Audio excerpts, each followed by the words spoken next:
Você está prestes a mergulhar em um dos mistérios mais sombrios e perturbadores da história brasileira? Se você é do tipo de pessoa que é fascinado por casos inexplicáveis, teorias assustadoras e enigmas que desafiam a lógica, já se inscreva aqui no canal e ative o sininho, porque hoje você vai conhecer a estranha e macabra história das máscaras de chumbo. Prepare-se, porque essa é daquelas que podem tirar o seu sono.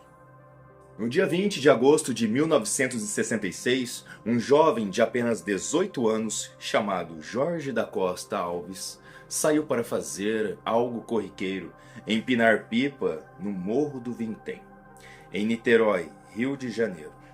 Ele não sabia, mas naquele dia se tornaria a peça-chave na revelação de um dos mistérios mais intrigantes do Brasil. Enquanto o garoto caminhava pela vegetação, avistou algo estranho. Dois corpos estavam estendidos no chão, em decomposição extremamente avançada, mas não eram cadáveres comuns. Os homens vestiam ternos impecáveis, capas impermeáveis e usavam máscaras feitas de chumbo, moldadas em formato de óculos, como se quisessem proteger os olhos de alguma coisa invisível e poderosa.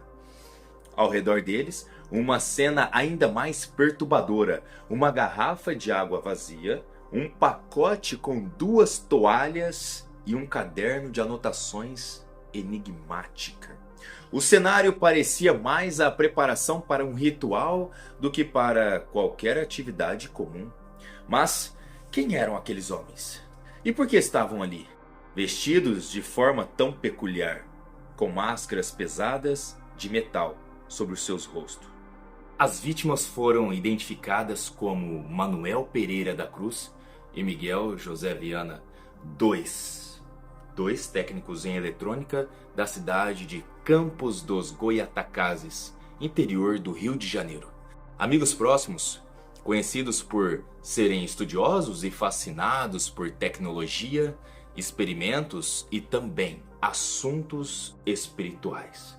Dias antes da tragédia, eles disseram às suas esposas que viajariam para São Paulo. Mas qual o motivo dessa viagem? Comprar equipamentos eletrônicos necessários para o trabalho. Mas essa nunca foi a verdadeira intenção desses dois. Em vez disso, eles embarcaram em um ônibus com destino a Niterói, levando consigo uma quantia considerável em dinheiro, 2.300.000 cruzeiros, equivalente a cerca de 96 dólares da época. A partir do momento em que chegaram a Niterói, cada passo dado pelos dois homens pareceu obedecer a um cronograma misterioso. Foram até uma loja, compraram capas de chuva impermeável e em seguida, em uma loja de conveniência, compraram uma garrafa de água mineral.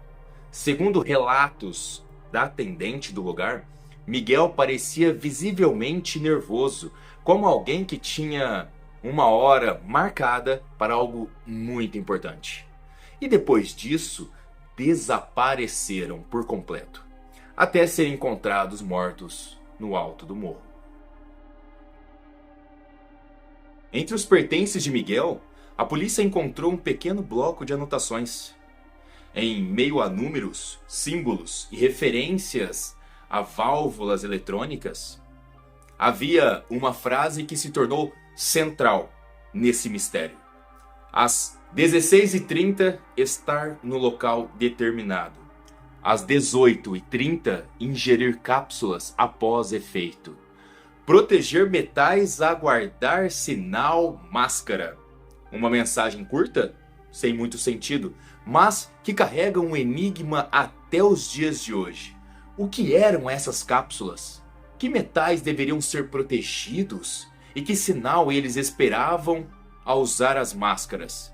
O bilhete parecia descrever uma sequência ritualística, como se estivessem se preparando para um contato, seja com forças espirituais, sobrenaturais ou até extraterrestres.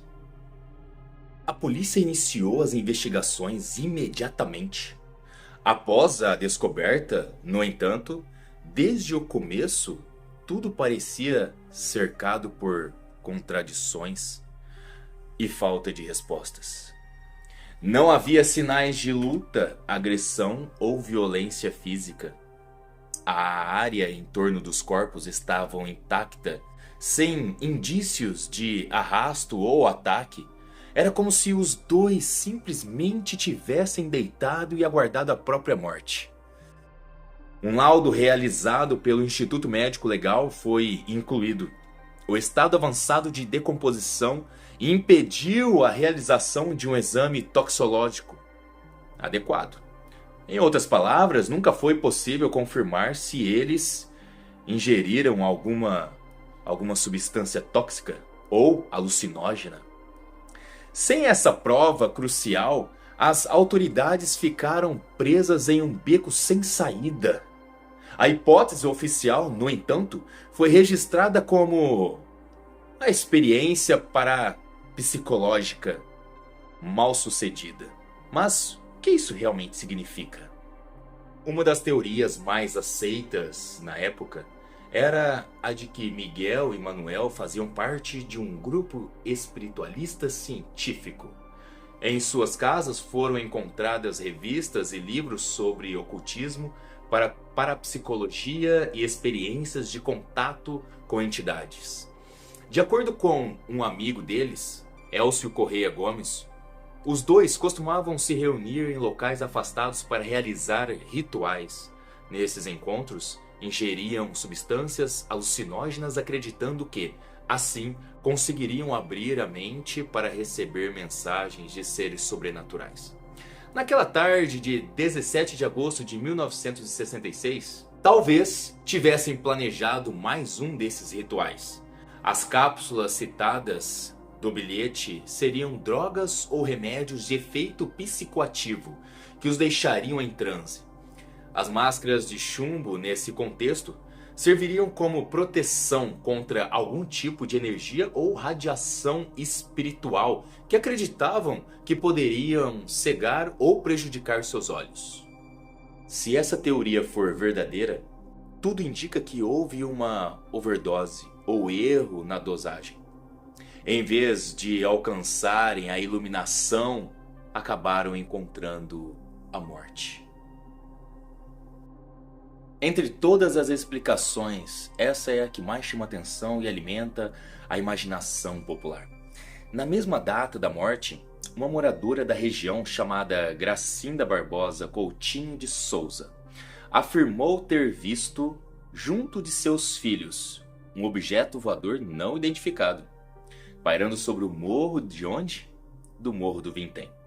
Segundo ela, o objeto tinha formato arredondado, cor alaranjada e era cercado por uma luz vermelha brilhante. O mais impressionante disso tudo, o OVNI teria permanecido sobre o local por alguns minutos, exatamente no horário estimado da morte de Miguel e Manuel. Se ligarmos esse relato ao bilhete encontrado, a narrativa ganha um contorno ainda mais perturbador. O sinal aguardado poderia ser justamente a chegada de um disco voador. As cápsulas, uma forma de preparação física ou espiritual para o contato, e as máscaras de chumbo? Talvez uma proteção contra a luminosidade intensa ou contra algum tipo de radiação emitida pela nave. Seriam Miguel e Manuel pioneiros que tentaram, de forma rudimentar, estabelecer comunicação com seres de outro planeta? Teriam morrido durante o processo desse contato direto?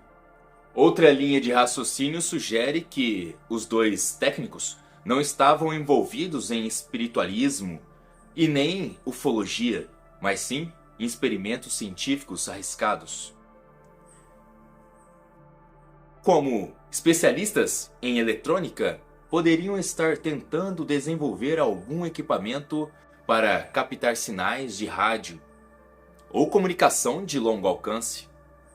As anotações com referências a válvulas eletrônicas sustentam essa hipótese. Nesse caso, as máscaras de chumbo serviriam para proteger os olhos de alguma emissão luminosa ou radiação durante o experimento.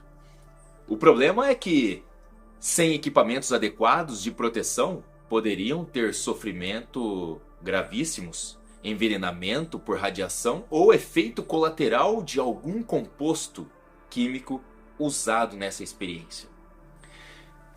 Se isso for verdade, o caso das máscaras de chumbo não passa de um trágico acidente científico. Mas por que tudo foi feito em segredo, no alto de um morro, em vez de, talvez, em um laboratório? Comentem aqui embaixo. Por quê?